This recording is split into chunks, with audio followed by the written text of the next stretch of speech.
Religion keeps preaching fear of the end times because fear keeps the system alive. But Jesus never warned us of an ending.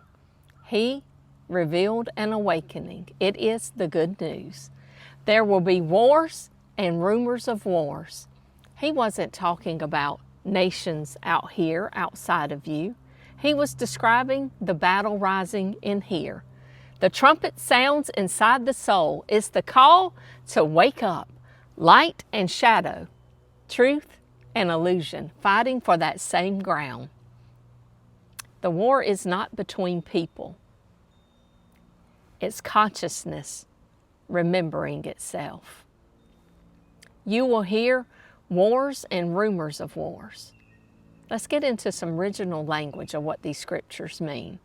Rumors means to hear by contrast. That means to see truth by comparing it to the illusion. When you're questioning everything, when the noise rises inside you, it says, don't be alarmed. That shaking is not destruction. It's resurrection. Illusion has to rise before it can fall.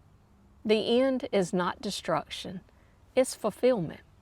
You're being formed during this process. For nation will rise against nation. Nation is not just talking about nations in this world outside of us. It means, in the original language, habit. It's the old ways of doing things. When the new consciousness, when you begin to wake up to the truth of who you are and begin seeing some truths, the old patterns within you resist. The old mindset wants to resist that truth. And kingdom against kingdom. Kingdom is the foundation of power. It's the realm that you operate from. You either operate from the lower realm, I call it the striving, the begging, the lack. It's living from, in the Bible, outside of the Garden of Eden. Or you live from the higher realm, the abundance, the heavenly realm. The Christ consciousness, Christ meaning empowered realm, where you rest and know who you are. There will be famines, pestilences, and earthquakes in various places. What's a famine? What once fed you can't feed you anymore. You no longer can settle for, why do I believe what I believe just because I've been told this maybe by family, friends, churches.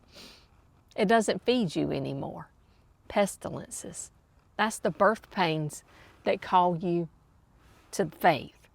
Faith in what? Faith that there is no separation between you and the divine. That the kingdom of God is not out here, but it is within you. Earthquakes. It speaks of an earthquake when Jesus died on the cross. That's the shaking that delivers you from that old system. And it does shake. It turns your world upside down. All these are the beginning of sorrows. There's grief when you awaken. You will go through mourning what used to be in some ways.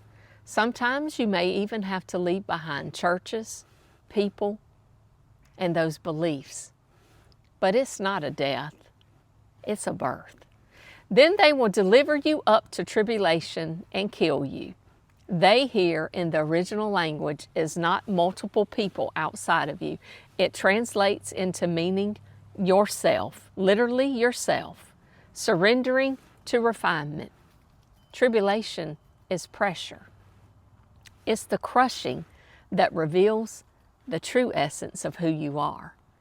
Kills is talking about an ego death. It's the end of false belief systems. All this happens for my name's sake. For my name means nature. Name is your nature, character. It's revelation of the essence of who you are. It's Christ consciousness within you and me. The awakening inside of you. It's the divine revealing itself through you. God manifested here in flesh. All one. This is refinement, not punishment, not something to be scared of, not Jesus trying to scare us of a terrible ending to this world. He was never speaking of fear. It's not a fear-based book. He was speaking of freedom. It's a book of freedom, oneness, and love. This wasn't the end of the world. It was the unfolding of an awakening. That's what the entire book is about. It is about who you are outside of this personality, this ego, our past experiences, what our environments has taught us, the core essence of who you are, the power to create anything. Rooted and grounded in love, living in abundance, bringing heaven to earth, not a place just to go to after you pass here physically, but living in it now, producing it now.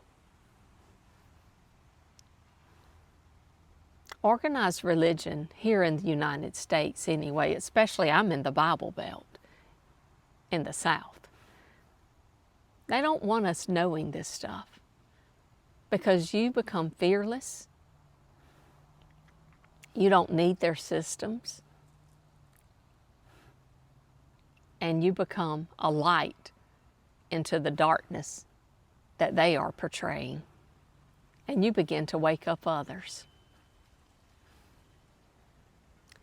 Can some of this stuff happen? Can there be wars in this real world? Absolutely.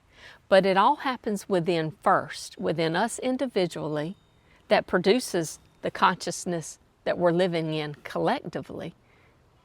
So as we think individually and collectively, mirrors the outside. So always the transformation, the awakening has to happen within first. And then we see the change on the outside. Who the sun sets free is free indeed. When you enter into, not son is just Jesus a person, that's a relationship, that's inheritance. When you enter into knowing there is no separation between you and the divine God, creator, source, whatever you want to call it, you become powerful. You become the light of the world. You become love that conquers all.